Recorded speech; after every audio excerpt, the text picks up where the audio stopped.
તો ઓપરેશન સિંદૂર પર કોંગ્રેસ નેતાઓએ પણ નિવેદન આપ્યા છે। રાહુલ ગાંધી અને મલ્લિકાર્જુન ખડગેએ નિવેદન આપ્યું, કહ્યું કે અમારું સેનાને સંપૂર્ણ સમર્થન છે, અમે મોદી સરકારની સાથે છીએ, આતંકવાદ મુદ્દે સરકાર સાથે હોવાનું ખડગેએ જણાવ્યું। દેશની એકતા અને અખંડિતતાની સુરક્ષા જરૂરી હોવાનું જણાવ્યું છે, કહ્યું કે બહાદુર સૈનિકોને સલામ છે।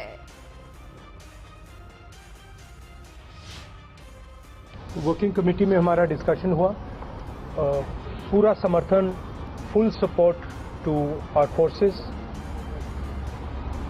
Best wishes to them, much love to them, complete support from the Congress party and the Congress working committee. हमारे देश में घटना घटी है और जो